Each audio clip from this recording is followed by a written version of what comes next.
की जय, शंकर भगवान की जय, जगत जननी जगदम्बिके मातों की जय, बोलो सब देवतन की जय, बोलो सब देवियन की जय। भगवान श्री हरि द्वारा अपने भक्त नारद का कष्ट दूर करने के लिए भगवान ने अपनी माया का विस्तार किया। अपनी माया का विस्तार करते हुए भगवान ने इतना सुंदर नगर का निर्माण कर दिया जो श्रीनिवासपुर से भी अधिक सुंदर था, वैकुंठ लोक से भी अति सुंदर था। यहाँ के नर नारी बड़े सुंदर थे, यहाँ तक कि वहाँ नारियों की सुंदरता, उनकी छवि को देख करके श्री लक्ष्मी जी भी मोहित हो जाए। ऐसे राज्य का निर्माण किया और नारद जी टहलते टहलते भगवान श्री हरि के पास से जाते हुए उसी राज्य के पास पहुँच गए और उस श्रीनिवासपुर से अधिक सुंदर राज्य को देखने के बाद नारद जी सम्मोहित हो गए। लोगों से पूछा कि यह नगर कैसा है, यहाँ क्या उत्सव चल रहा है, इस नगर में इतनी साज सज्जा क्यों है। लोगों ने बताया कि हे देवर्षि, हे मुनि महाराज, यहाँ के राजा शीलनिधि हैं और शीलनिधि की पुत्री विश्वमोहिनी है। विश्वमोहिनी ने यह निश्चय किया है, स्वयंवर रखा है, जो हमारे अनुरूप राजकुमार आएगा उसी के गले में हम जयमाल डालेंगे। यह जानने के बाद देवर्षि नारद राजा के महल तक पहुंच गए और वहां पर जब पहुंचे तो राजा ने, शीलनिधि राजा ने बड़े भाव से, बड़े भक्ति से देवर्षि मुनि का स्वागत किया, पाव प्रक्षालन किया। पाव प्रक्षालन करने के बाद अपनी कन्या के गुण दोष के विषय में चर्चा की। विश्व मोहनी तासु कुमारी, श्री विमोह जिसे रूप निहारी। शीलनिधि राजा की जो पुत्री थी वह विश्वमोहिनी थी। उसका नाम जिस तरह से रखा गया था उसी प्रकार से वह पूरे विश्व को मोहित कर रही थी। ऐसी विश्वमोहिनी पुत्री को ला करके राजा ने देवर्षि मुनि के पास बिठा दिया और कहा, हे प्रभु, हे मुनिवर महाराज, इसके जरा गुण दोष को विचारिए। आन दिखाई नारद ही भूपति राजकुमार, कहु नाथ गुण दोष सब यही के हृदय विचार। राजा ने कहा, हे मुनिवर, इस हमारी पुत्री के कन्या के गुण और दोष का वर्णन कीजिए। देवर्षि नारद ने जब विश्वमोहिनी को देखा तो विश्वमोहिनी को देखने के बाद अपनी शुद्ध बुद्धि सब खो बैठे। प्रकट रूप में देवर्षि मुनि ने कुछ नहीं कहा, इधर उधर की बात करके राजा को समझा दिया कि हे राजन, आपकी कन्या का जो वरण करेगा वह पूरे भूलोक का, पूरे त्रिभुवन लोक का स्वामी होगा। उसे कहीं भी किसी भी संग्राम में कोई पराजय नहीं कर सकेगा, ऐसा इसका वर होगा। इस प्रकार से समझाने के बाद देवर्षि नारद ने वहां से राजा से विदा लिया और विदा लेने के बाद चल पड़े। नारद ने सोचा यदि यह कन्या मुझे प्राप्त हो जाए तो मेरा जीवन धन्य हो जाएगा। अब कन्या के रूप में मोहित हो जाने के कारण देवर्षि नारद का अब जप में, तप में, ध्यान में कहीं भी मन नहीं लग रहा है। बस नारद जी के अंदर एक ही लालसा है, अब एक ही उद्देश्य रह गया है, क्या रव जाय सोई जतन विचारी, यही प्रकार मोहि बरय कुमारी। आज नारद जी सोच रहे कि मैं कोई ऐसा ही जतन करूं, कोई ऐसा ही यत्न करूंगा जिससे यह राजकुमारी मेरा वरण कर ले।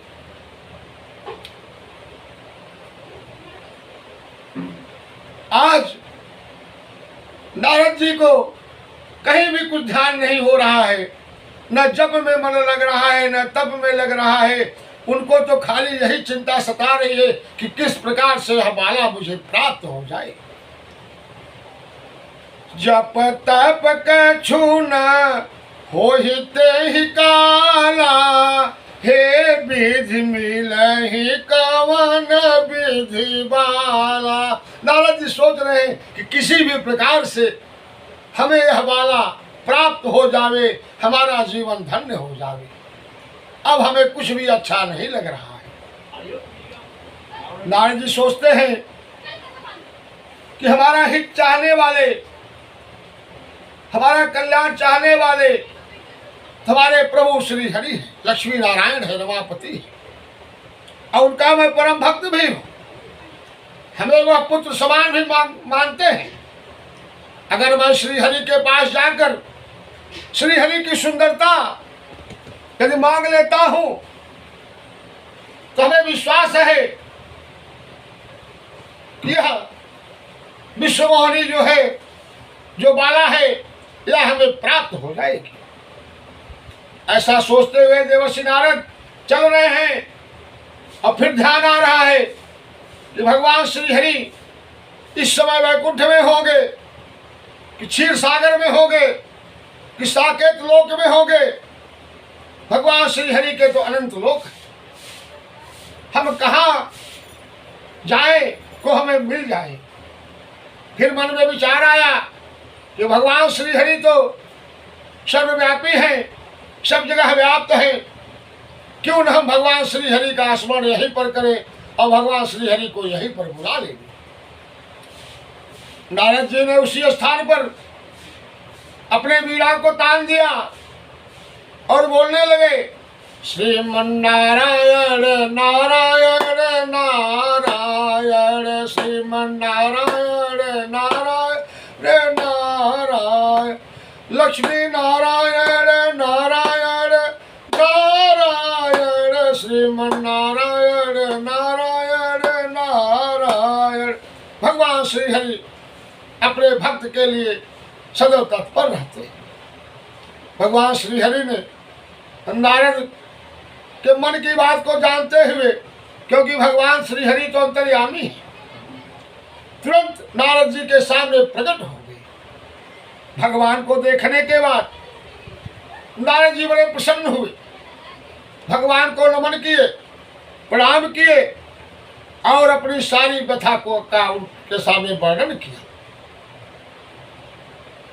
देवर्षि नारद भगवान से कहते हैं कि हे भगवान, आपन रूप देहु प्रभु मोहि, आन भात नहीं पावोहि।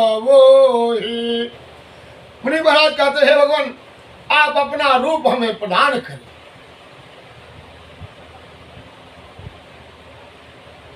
जिस कारण, जिस प्रकार से मैं उस राजकन्या का वर्ण कर सकूं और वह राजकन्या हमारे गले में जयमाल डाल दे, अपना रूप भगवान हमें दीजिए। नारद जी ने तो भगवान श्री हरि का रूप मांगा। हरि माने बंदर भी होता है, भगवान हरि का रूप आज नारद जी मांग रहे हैं। लेकिन फिर कहते हैं नारद जी, पुनः कहते हैं गोस्वामी तुलसीदास जी बड़े अच्छे ढंग से लिखते हैं। अगली पंक्ति में कहते हैं कि देवर्ष मुनि ने भगवान श्री हरि से पुनः कहा जय विधि हो ही नाथ हित मोरा करहु सुबेगी दास मय तोरा। देवर्षि नारद ने कहा, हे प्रभु, जिस प्रकार से भी मेरा हित होवे, जिस प्रकार से भी मेरा कल्याण हो सके, वह वाला मुझे प्राप्त हो, आप वही उपाय करिएगा।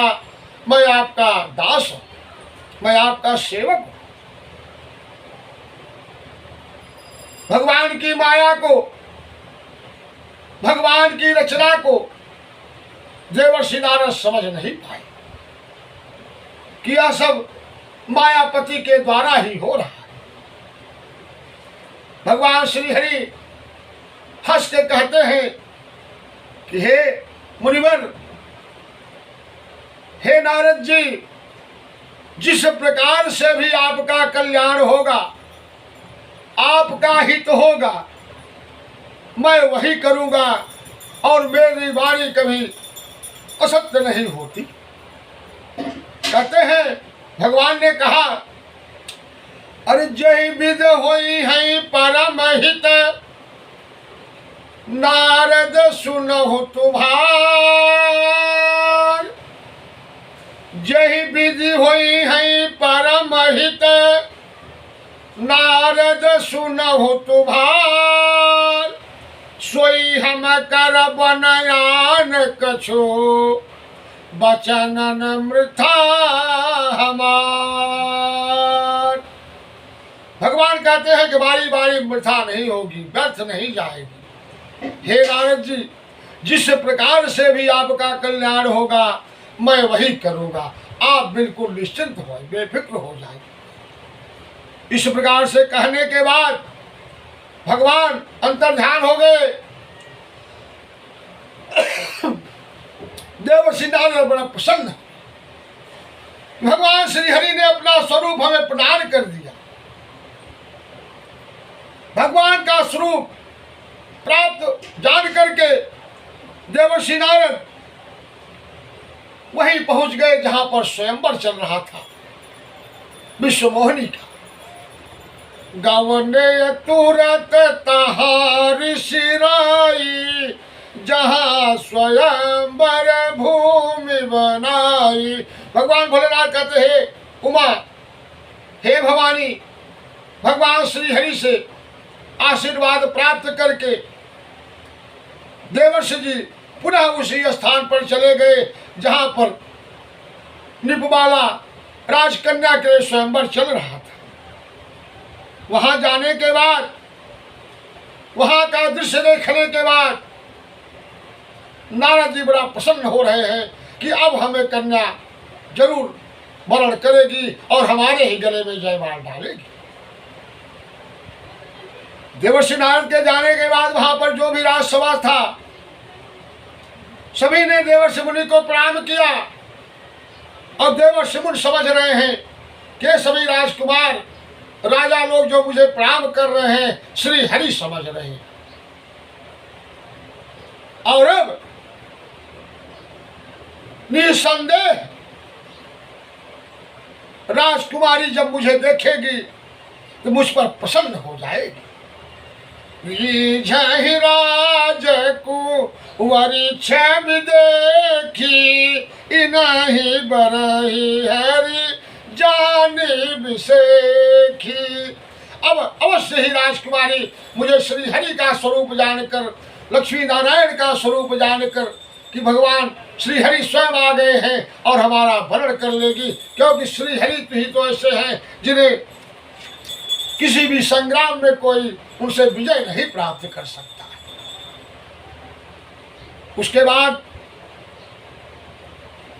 भगवान भोलेनाथ कहते, हे भवानी,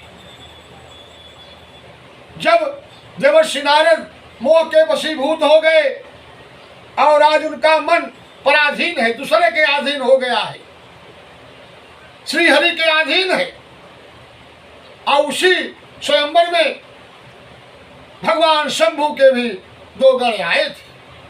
विशंबर नाथ के भी 2 गण वहां पर मौजूद थे।